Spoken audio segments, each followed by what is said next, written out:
भक्त प्रार्थना कर रहा है कि माँ प्रगाम पथो वयम, हम मार्ग से कभी भी पीछे की तरफ ना लौटें, हमेशा आगे की तरफ बढ़ते जाएं। आज हमें मनुष्य का शरीर मिला है, जिस रूप में भी मिला है, अगला जन्म हमें मनुष्य का मिले और इससे भी बेहतर मिले। हम ऐसे परिवेश में जन्म लें, ऐसे वातावरण में जन्म लें जहां हम अपनी साधना को और भी आगे बढ़ा सकें। इसीलिए कहा कि माँ प्रगाम पथो वयम, हम मार्ग से कभी भी पीछे की तरफ ना लौटें, हम आगे की तरफ बढ़ते जाएं। तो परमपिता परमात्मा ने उसका समाधान देते हुए कहा कि माँ यज्ञात इंद्र सोमिना, हे शांति के अभिलाषी, हे परम ऐश्वर्यशाली। दो संबोधन जीवात्मा के लिए परमात्मा ने यहाँ पर किए हैं। माँ यज्ञात तो समझ में आ गया, इंद्र सोमिना, हे इंद्र, हे परम ऐश्वर्यशाली जीवात्मन, क्योंकि ये जीवात्मा जो है परम ऐश्वर्यशाली है, ये कोई दीन दरिद्र नहीं है। ये चाहे तो अपने रूप का बहुत विस्तार कर सकता है। और सोमिना, सोमिना कहते हैं शांति के अभिलाषी, शांति को चाहने वाला, सोम कहते हैं शांति को। तो ये जीवात्मा शांति को चाहता है, शांति का अभिलाषी है, शांति को प्राप्त करना चाहता है और उसी के लिए विभिन्न प्रयास करता रहता है। तो ये जीवात्मा को दो सुंदर संबोधन देकर के परमात्मा ने कहा कि इसका समाधान है, यदि तुम चाहते हो कि रास्ते से पीछे की तरफ ना लौटो, आगे की तरफ बढ़ते रहो, तो उसका सीधा सच्चा तरीका है कि माँ यज्ञा, तुम यज्ञ से कभी भी विमुख ना हो, यज्ञ से कभी भी दूर ना हो, अपने जीवन में यह सदा यज्ञ को अपना करके चलो। क्योंकि शतपथ ब्राह्मण कहता है यज्ञो वै श्रेष्ठतम कर्म, यज्ञ जो है वो संसार का श्रेष्ठतम कर्म है। जितने भी संसार के अंदर कर्म हैं उन सब में यज्ञ वो है, वो श्रेष्ठतम कर्म है। या हम इसको उल्टा भी कह सकते हैं, जितने भी श्रेष्ठतम कर्म हम करते हैं वो सारे यज्ञ हैं। उसकी चर्चा हम आगे और भी करेंगे विस्तार से। और वेद के अंदर ऐसे बहुत सारे आपको प्रकरण मिलेंगे जहां पर परमपिता परमात्मा ने कहा है कि हम यज्ञ की महिमा को बताया है। जैसे आप देख सकते हैं, ये वेद मंत्र कहता है अयम यज्ञो विश्वस्य भुवनस्य नाभि, कहा है कि ये जो यज्ञ है ये पूरे संसार की, विश्व की, भुवन की नाभि है, केंद्र बिंदु है। ये जो यज्ञ है वो सारे संसार का केंद्र बिंदु है। और जो दूसरा मंत्र यहाँ पर दिखाई दे रहा है वो हाईलाइटेड, वो कह रहा है ईजाना स्वर्गम यंति लोकम, जो स्वर्गम यंति लोकम, जो यज्ञ करने वाले लोग होते हैं वो स्वर्ग को प्राप्त होते हैं, स्वर्ग में जाते हैं। अब ये स्वर्ग का भी चैप्टर अगर खोलूंगा तो लंबी चर्चा हो जाएगी। स्वर्ग बहुत सारे लोग मानते हैं कि पता नहीं कहीं एक स्थान विशेष है जहां पर जाकर के दूध की नदियां बहती हैं, शहद की नदियां बहती हैं। कहीं बहुत सारी कल्पनाएं लोगों ने की हुई हैं। कोई कहता है 72 हूर और 72 गुलाम वहां पर मिलते हैं, हर प्रकार का सुख ऐश्वर्य वहां पर मिलता है। तो ये वो वाला स्वर्ग नहीं है, ये स्वर्ग वैदिक स्वर्ग है जो हमको यहीं पर रहते हुए मिलता है, इसी संसार में मिलता है। अन्न पुराना घी नया हो सतवंती नार, घर में चपल तुरंग हो स्वर्ग निशानी चार, तन पर मैले कापड़े सिर पर मैले बाल, देना हो कर्जा घना दुष्ट मिले बर्ताव, तो वो नरक हो जाता है। तो स्वर्ग और नरक सब यहीं पर है। तो कहते हैं जो यज्ञ करने वाले लोग होते हैं वो स्वर्ग में निवास करते हैं, यहीं पर रह करके। हम सभी स्वर्गवासी बन सकते हैं, यहीं रहते हुए भी स्वर्गवासी बन सकते हैं।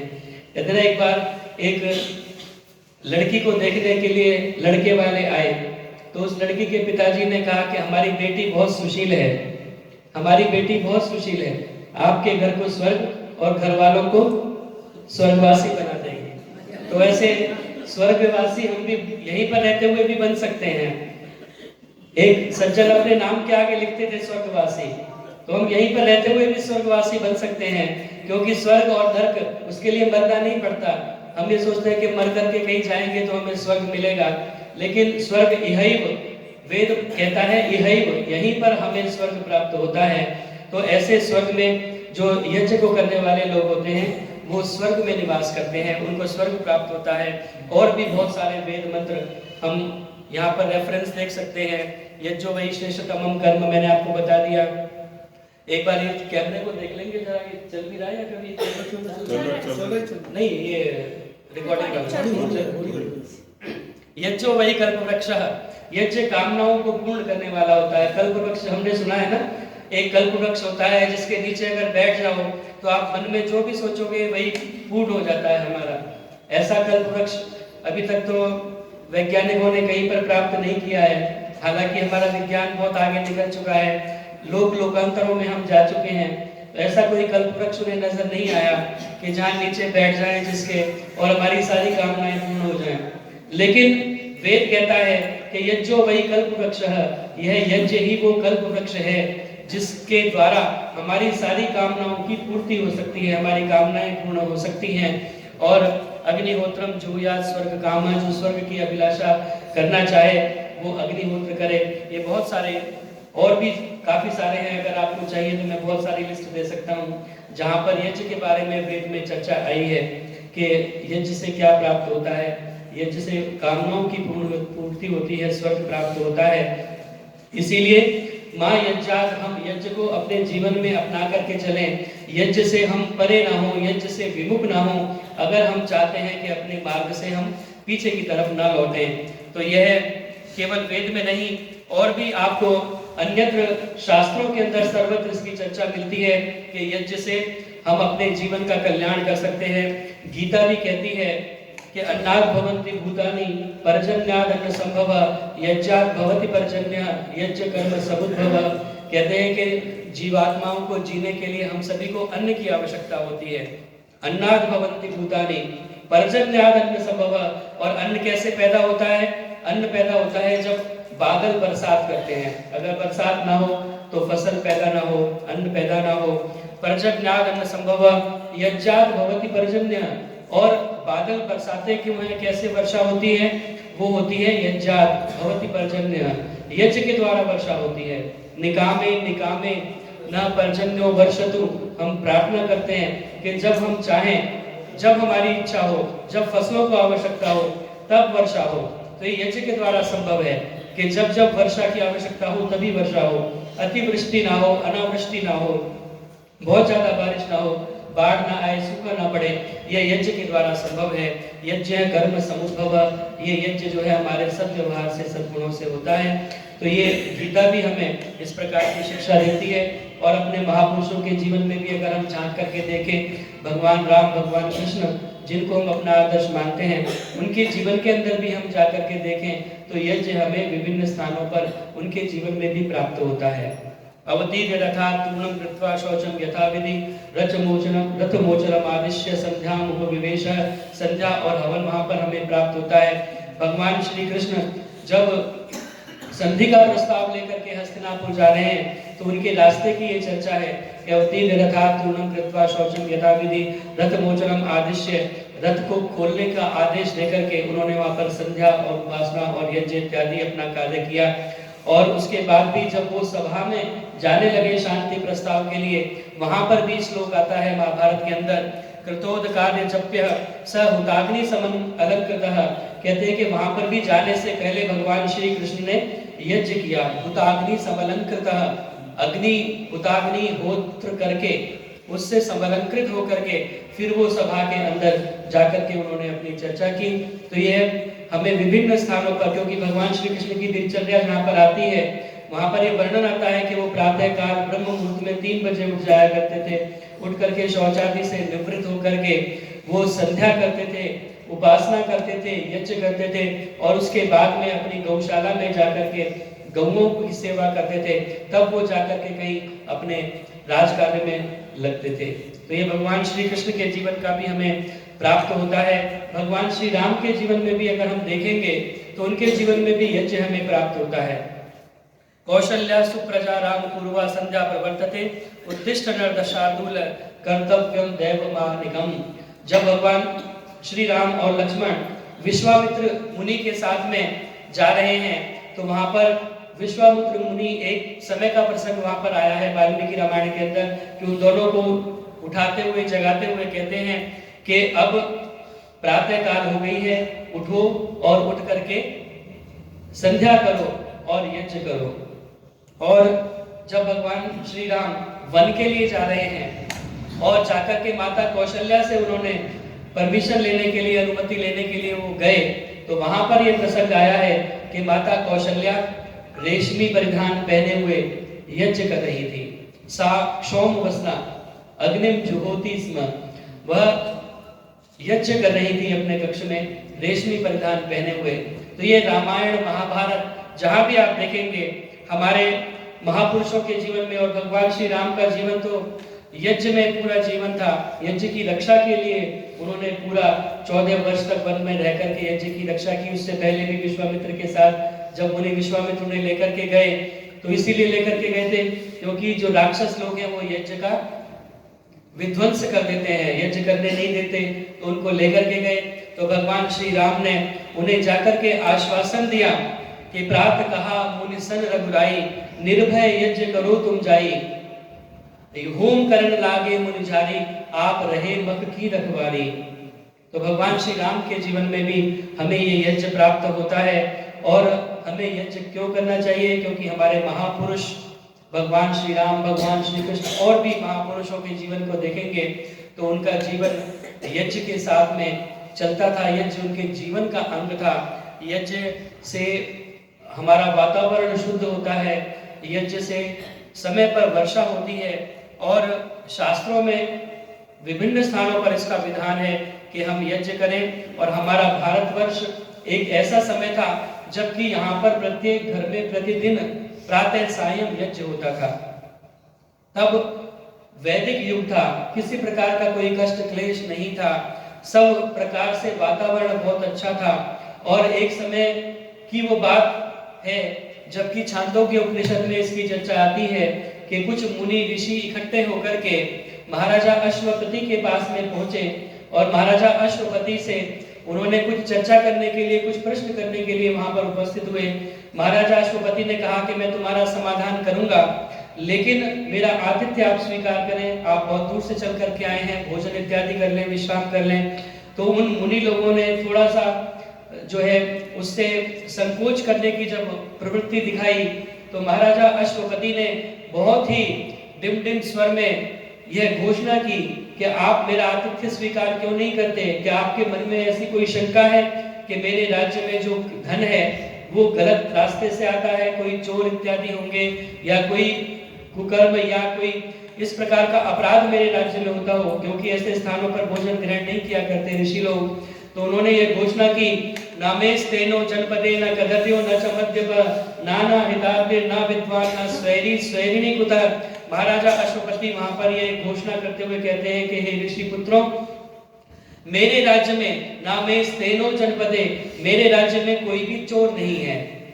आज क्या हम इस प्रकार की घोषणा कर सकते हैं? कोई भी देश का राष्ट्रपति, वो राष्ट्रपति घोषणा कर रहा है नामेस्तेनो जनपदे, मेरे राज्य में कोई भी चोर नहीं है, न कदर्यो न च मद्यपः, मेरे राज्य में कोई भी कंजूस नहीं है, कोई भी मद्य पीने वाला, शराब पीने वाला मेरे पूरे राज्य में नहीं है। नाना हिताग्ने न विद्वान, यहाँ पर वो कहते हैं कि मेरे राज्य में कोई भी ऐसा घर नहीं है जहां पर प्रतिदिन यज्ञ ना होता हो। नाना हिताग्ने न विद्वान, न अविद्वान, मेरे राज्य में कोई भी अविद्वान नहीं है। न स्वैरी स्वैरिणी कुतः, मेरे राज्य में कोई व्यभिचारी पुरुष नहीं है, और व्यभिचारी नहीं है तो व्यभिचारिणी कहां से हो सकती हैं? तो ये घोषणा हमारा राष्ट्रपति एक समय पर किया करता था कि मेरे राज्य में ऐसा कोई परिवार नहीं है जहां पर सुबह शाम यज्ञ ना होता हो। तो ये यज्ञ की परंपरा हमारे यहाँ पर हमेशा से रही है। इसीलिए आइए, यज्ञ की महिमा में बहुत कुछ कहा जा सकता है। एक गीत के अंदर सारी बातें समाहित करते हुए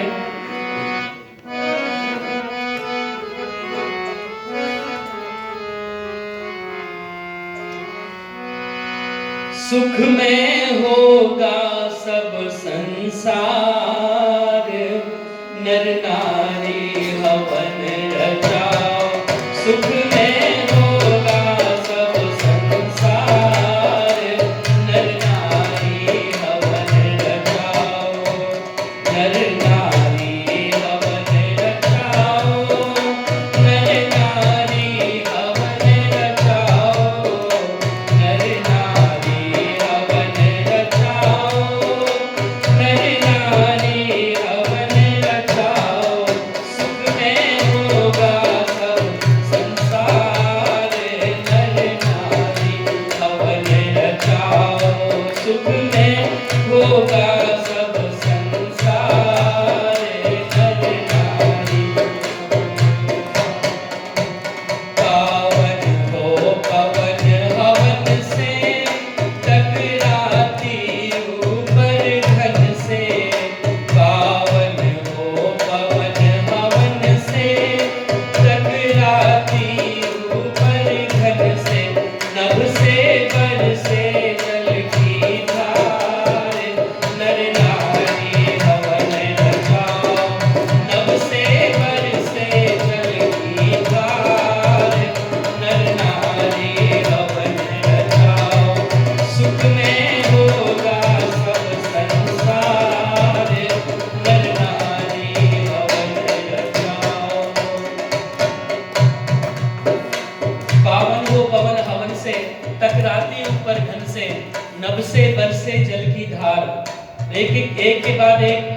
आपको समझ में आ जाएंगे, कुछ समझाने की आवश्यकता नहीं, बहुत सरल है। जल से होती हरियाली, फल फूल लगे हर डाली। जल से होती हरियाली, फल फूल लगे हर डाली। जल से होती हरियाली, फल फूल लगे हर डाली। ओ हर प्राणी का उपकार, नर नारी हवन रचाओ। सुख में होगा सब संसार, नर नारी हवन रचाओ। सुख में होगा सब संसार, नर नारी हवन रचाओ। वृक्षों से मिलता चारा, पशुओं का होए गुजारा। वृक्षों से मिलता चारा, पशुओं का होए गुजारा। होवे पैघृत की भरमार, नर नारी हवन रचाओ। सुख में होगा सब संसार, नर नारी हवन रचाओ।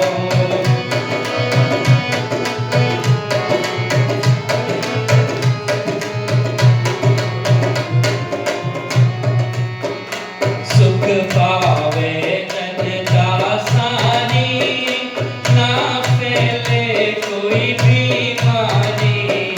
सुख पावे जनता सारी, ना फैले कोई बीमारी। सबको शुद्ध मिले आहार, नर नारी हवन रचाओ। सुख में होगा सब संसार, नर नारी हवन रचाओ। सुख में होगा सब संसार, नर नारी हवन रचाओ। सर्वोत्तम कर्म बताया, ऋषि मुनियों ने भी गाया। सर्वोत्तम कर्म बताया, ऋषि मुनियों ने भी गाया। कहते हैं नरदेव विचार, नर नारी हवन रचाओ। सुख में होगा सब संसार, नर नारी हवन रचाओ। सुख में होगा सब संसार, नर नारी हवन रचाओ। सुख में होगा सब संसार, नारी हवन रचाओ। सर्वोत्तम कर्म बताया, ऋषि मुनियों ने भी गाया।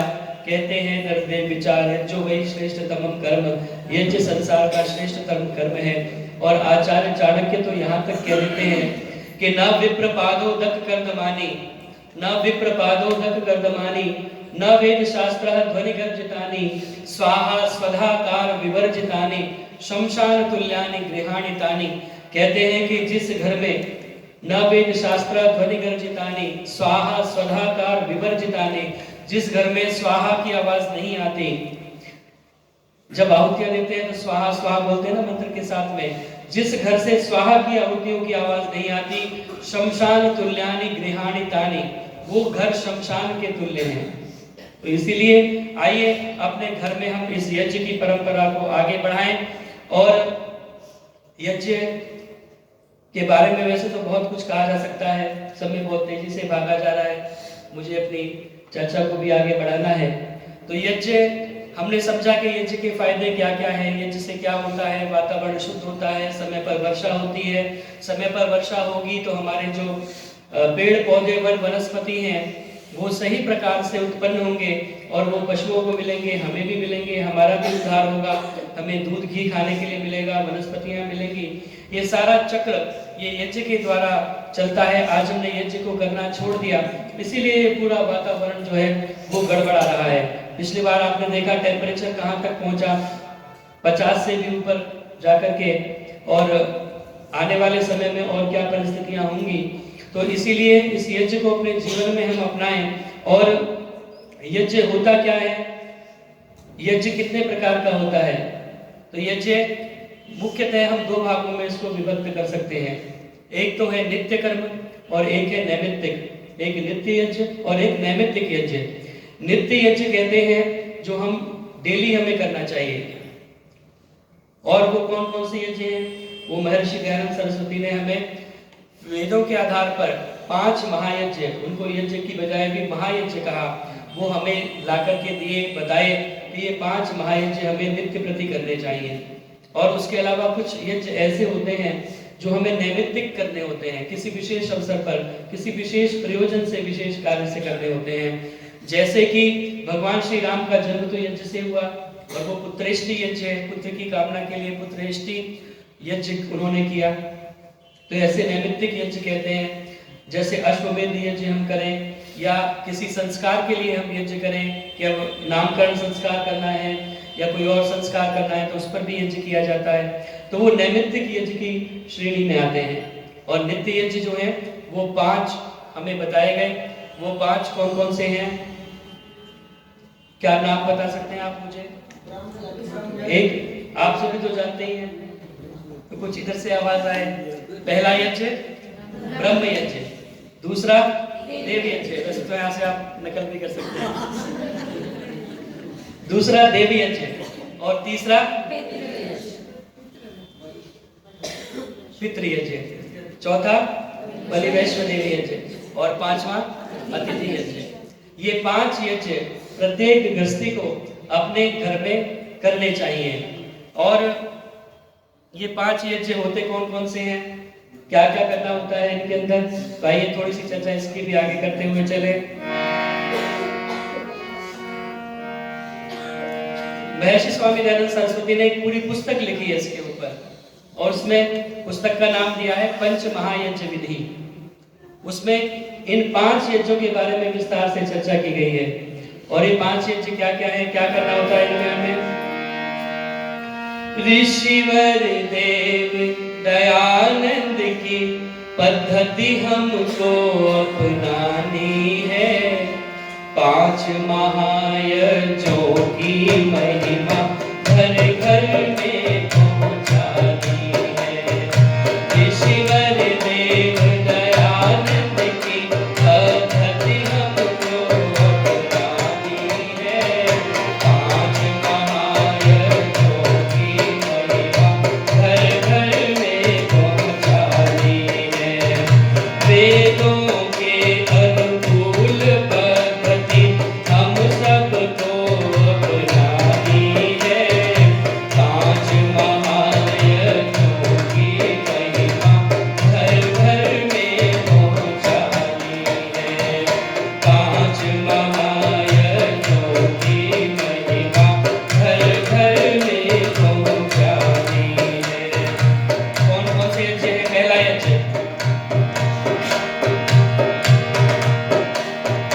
प्रातः सायं संध्या और स्वाध्याय वेद बतलाता है। यही तो पहला महायज्ञ ही ब्रह्म यज्ञ कहलाता है। प्रातः सायं संध्या और स्वाध्याय वेद बतलाता है। यही तो पहला ब्रह्म यज्ञ कहलाता है। आप चिंतन प्रभु मिलन की विधि अत्यंत पुरानी है। 5 महायज्ञों की महिमा घर घर में पहुंचानी है। ईश्वर देव दयानंद की पद्धति हमको अपनानी है। 5 महायज्ञों की महिमा घर घर में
पितृयज्ञ। और पितृयज्ञ किसे कहते हैं उसके लिए मैं गीत चेंज कर रहा हूँ।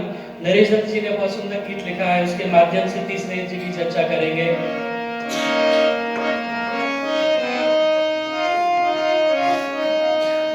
पितृयज्ञ जो मात पिता की है सेवा, बड़ों की सेवा से ही मिलती है मेवा। पितृयज्ञ जो मात पिता की है सेवा, बड़ों की सेवा से ही मिलती है मेवा। कर दे सब जीते जी अर्पण, ना कर मरने पर तू तर्पण। कर दे सब जीते जी अर्पण, ना कर मरने पर तू तर्पण। भूखे पेट यदि पिता मरे, मुश्किल है श्राद्ध से भरना।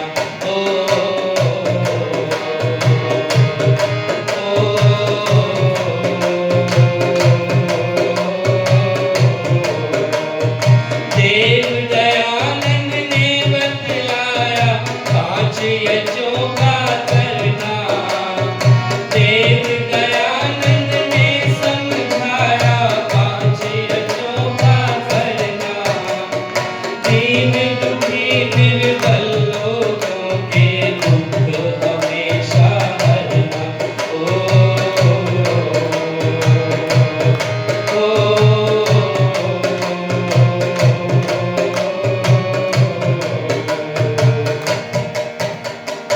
पितृयज्ञ जो मात पिता की है सेवा, बड़ों की सेवा से ही मिलती है मेवा। कर दे सब जीते जी अर्पण, ना कर मरने पर तू तर्पण। भूखे पेट यदि पिता मरे, मुश्किल है श्राद्ध से भरना। बहुत सुंदर पंक्ति नरेश दत्त जी ने लिखी। अगर ये हमारे हृदय को स्पर्श करे कि अगर भूखे पेट हमारे पिता मरते हैं तो बाद में श्राद्ध और तर्पण से हम उनके पेट को भर नहीं सकते। इसीलिए जीते जी माता और पिता की हम सेवा करें, श्राद्ध करें, तर्पण करें। और ये श्राद्ध और तर्पण वही स्वर्ग वाली बात, मरने के बाद नहीं, जीने के समय ही हम कर सकते हैं। श्राद्ध कहते हैं श्रद्धा से, श्रद्धया क्रियते इति श्राद्ध, जो श्रद्धा से किया जाए वो श्राद्ध है। और तर्पण कहते हैं तृप्त कर देना, अपने माता पिता को सेवा करके इतना तृप्त कर देना कि उनकी आत्मा से हमेशा दुआएं ही निकले, आशीर्वाद ही निकले हमारे लिए। यही श्राद्ध और तर्पण होते हैं और ये जीवित रहते हुए ही हम कर सकते हैं। मरने के बाद श्राद्ध और तर्पण करने का कोई लाभ नहीं, क्योंकि वो जीवात्मा अपने कर्मों के अनुसार उसे जन्म मिल जाता है, ना जाने किस योनि में किस रूप में हो, वहां जाकर के आपके श्राद्ध और तर्पण का कोई लाभ होने वाला नहीं है। इसीलिए आइए चौथा महायज्ञ क्या कहता है। जाने अनजाने में जितने जीव मरे,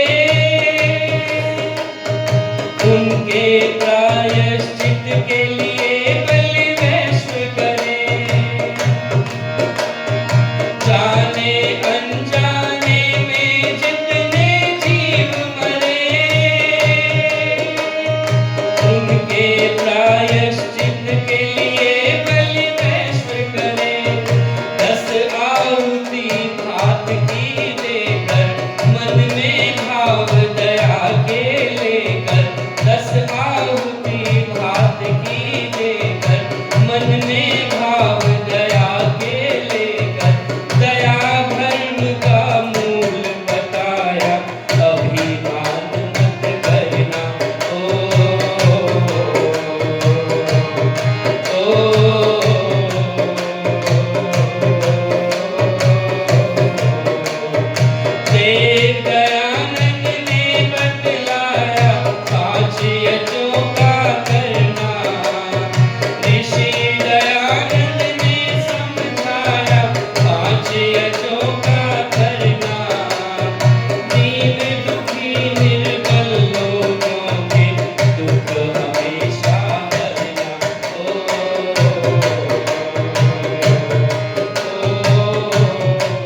गृहस्थी का ये यज्ञ पांचवा ध्यान करो, करना इन्हें यथाशक्ति से, मत विचलित होना भक्ति से, करना इन्हें यथाशक्ति से, मत विचलित होना भक्ति से, करना अच्छे कर्म नरेश तू पछताएगा वरना।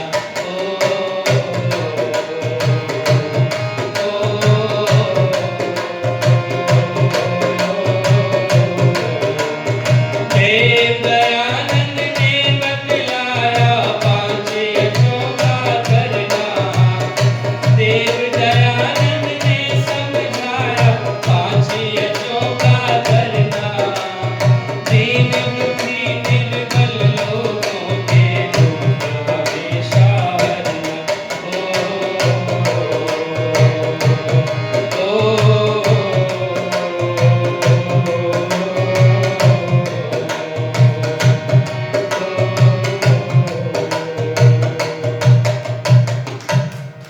देव दयानंद ने बताया पांच यज्ञों का करना। ये पांच यज्ञ अपने जीवन में प्रत्येक गृहस्थी के लिए आवश्यक अनिवार्य बताए गए हैं, जो कि प्रत्येक को अपने घर में करने चाहिए। आइए, समय मेरा समाप्त हो गया। आज के सत्र का चर्चा बहुत लंबी है, विषय बहुत विशद है।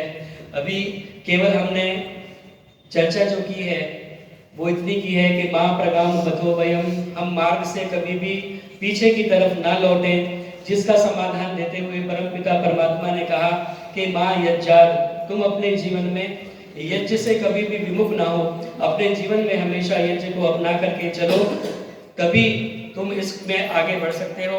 और आगे बहुत सुंदर चर्चा आने वाली है। जो मुख्य इसका जिस्ट है वो है यज्ञ में जीवन।